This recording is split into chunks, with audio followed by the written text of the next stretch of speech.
So यो ठाउँमा आएर चाहिँ नि के रे अङ्कित त्यसरी फोहोर फाल्न पाइन्न होइन? कहाँ पाउँछ नि यो फोहोर चाहिँ कसले यसरी फालेर गाडेर चाहिँ हामीले कलेक्ट गरेर राखिदियौँ होइन? हामीले केही पनि ल्याएको थिएन किनभने हामीसँग पैसा थिएन एक त।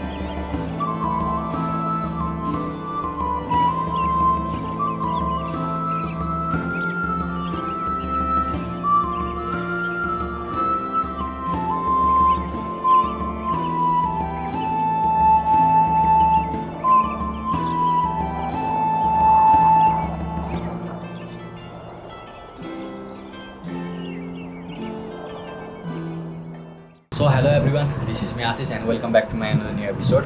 सो धेरै पछि यसरी हामी इन्टरेक्सन गरेर हामी बोलिरहेको च्यानलमा, नत्र भने सिनेमेटिक भिडियोहरू मात्र हालिरहेको थिएँ मैले। सो आज चाहिँ हामी बाघमारा जाँदैछौँ, जुन चाहिँ अब बाघमारा चाहिँ कस्तो ठाउँ हो भन्दाखेरि त्यहाँनिर एउटा कम्युनिटी हो, थारू कम्युनिटी होइन। त्यहाँ चाहिँ अब यो असार 15 आउँदैछ नि त, त्यही भएर अनि के अरे त्यहाँनिर अब हिलोहरू, बाटोमा हिलोहरू धेरै हुन्छ, त्यहाँ रोपाइहरू धेरै भन्छ होला होइन। कति दिनपछि पानी रोकेको छ आज, अनि पानी पनि हल्का परिरहेको, वेदर त्यस्तै छ हो, बिचमा पानी पर्दैन होला है। सो हामी आज जाँदैछौँ त्यहाँ होइन, बाघमारा जाँदैछौँ। हेरौँ कस्तो हुन्छ भिडियो, त्यही हो, इन्जोय इट है।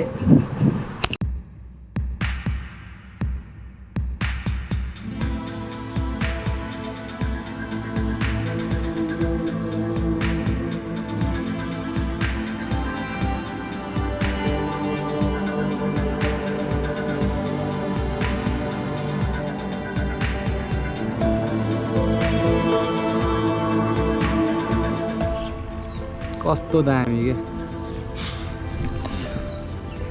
मिलाएर है। सो हामी अङ्कितको घर आइपुग्यौँ।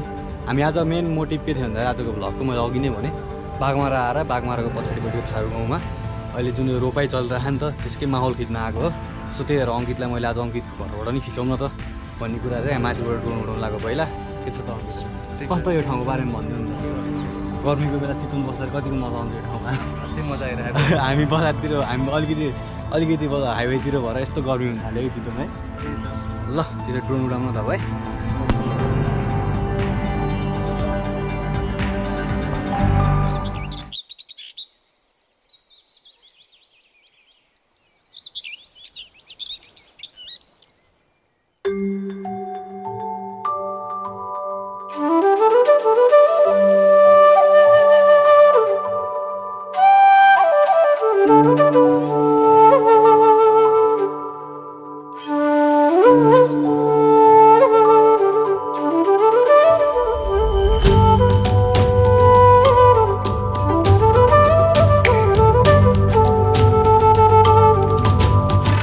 रेडी कहाँ जाने हामी कहाँ मनारा चौर होइन, कहाँ के भन्छ त्यसलाई?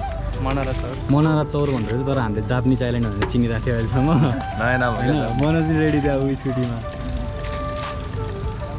जाने हो त। अब कहाँ पछाडिको जाने अब खिच्ने त्यहाँबाट आएर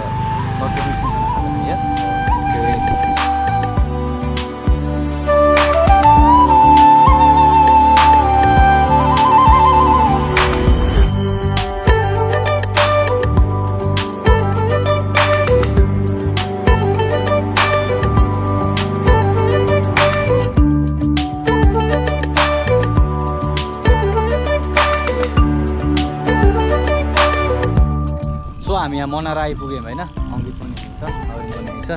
अब जुन यो भ्यू छ नि यहाँबाट ड्रोनको भ्यू चाहिँ खतरा आउँछ, किनभने यो प्रस्तुत पानीलाई रिफ्लेक्सन गराएर सिधै त्यो माथिको जुन वेदर छ नि अहिलेको त्यो वेदर देखाउने दामी भिडियो आउँछ जस्तो लाग्यो। त्यही भएर हामीले यहाँ रोकेर एउटा सानो सर्टहरू यहाँको सर्ट प्लस त्यहाँनिर आधाहरू खेद्न काम गरेको उनीहरू दिदीहरू पनि अलिअलि त्यहाँको GoPro shot plus drone shot लिन हामी यहाँ रोकेछौँ। लेट्स सी अब कस्तो हुन्छ सर्ट होइन। I think you guys will enjoy it होइन।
के रे अङ्कित त्यसरी फोहोर फाल्न पाइन्न होइन कहाँ पाउँछ नि त्यो फोहोर चाहिँ कसले यसरी फालेर गाडेछ हामीले कलेक्ट गरेर राख्दैम होइन हामीले केही पनि ल्याएको थिएन किनभने हामीसँग पैसा छैन एक त होइन थाहा सबैलाई किनभने किने भए त अलिअलि भ्लग गरिन्थ्यो होला त्यही भएर यहाँ कसैले अब यसरी फोहोर फालेर जानुभएको छैन अब यस्तो ठाउँमा आएर चाहिँ यसरी फोहोर चाहिँ कसैले पनि नफालौँ है किनभने we should save the nature as well as यो ठाउँ पनि के एकदम दामी ठाउँ छ किन यसरी फोहोर पारेर हामीले बिगार्ने कि यो ठाउँलाई होइन त्यही भएर सबैजनाले यस्तो हामीले चाहिँ अब यो फोहोर भएको भएर आगो बाल्दैम होइन आगो बालेर दम गर्दैन नि त यो त आगो बाल्दैछ नि सक्यो नि त होइन यो जे भए पनि यसले हानि गर्ने काम त हानि गर्दैन नि त त्यही भएर सबैलाई के रिक्वेस्ट गर्छु भन्दाखेरि प्लास्टिक त जलाउनु हुन्न त्यही पनि अब यसरी फाल्न चाहिँ भएन नि त सबैजनाले खाएपछि हुन्छ नि आफ्नो ब्याग स्याग ल्याए हुन्छ ब्याग स्यागमा हालेर गयो भइहाल्यो बाटोमा डस्टबिन पाइहाल्छ होइन डस्टबिनमा फाल्दै भइहाल्यो त्यही हो मैले अब इन्डिङ पनि यही हो हाम्रो इन्डिङ भयो पानी परेर अलिकति सर्टहरू लिन पाएन त्यही हो यो सुन्दर ठाउँमा हामी विकास गर्ने हामीले नि हामी जस्तो युथले नि हो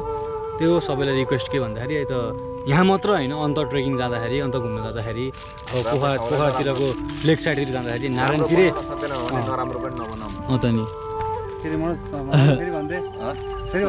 राम्रो ठाउँलाई राम्रो बनाउन नसके नि नराम्रो चाहिँ नबनाऊ हो त्यही भएर हामी नारायणतिरतिर जाँदाखेरि हामी फोर्न फाल्यौँ कि हामीले चाहिँ अब मार्दै जाँदाखेरि पनि हामीले सब ब्यागमा कलेक्ट गर्दै ल्याएको होइन पानीको बोतल हामी चाहिँ भ्लगमा इन्क्लुड गरेनौँ तर लास्टै भइसक्यो यस्तो यस्तो कुराहरू नि इन्क्लुड गर्नुपर्छ जस्तो लाग्यो मलाई लास्टै भइसक्यो जानी गयो आफैले फोहोर बालेर फाल्न पऱ्यो त्यो सबैजना रिक्वेस्ट गरेर यसरी फोहोर चाहिँ नफालिदिउँ त्यही हो आजको लागि यति थियो सर्टहरू धेरै लिन पाएन पानी परेर आई गेस अब सबैजनाले मन पराउनु भयो होला video like share comment subscribe अब त्यो त मलाई अघि बढ्ने बाटो दिनु परिहाल्यो अब अलिकति भ्लगमा क्वालिटीनेस पनि बवाल ल्याउनु पऱ्यो त्यसपछि सबैजना सब्सक्राइब पनि गरिदिनु जति नै सब्सक्राइबरहरू आउँछ जति नै भ्युजहरू आउँछ त्यति नै म नयाँ नयाँ ठाउँको टुर दिन्छु अब योपालि ट्रेकिङ जाँदाखेरि चाहिँ म पुरै कुरा हुन्छ नि खानेकुरादेखि लिएर त्यहाँको टेम्परेचरदेखि लिएर सबै कुरा मेन्सन गरेर भ्लगहरू गर्छु त्यही भएर सबैजना सपोर्ट गरिदिनु त्यही हो bye bye see you next time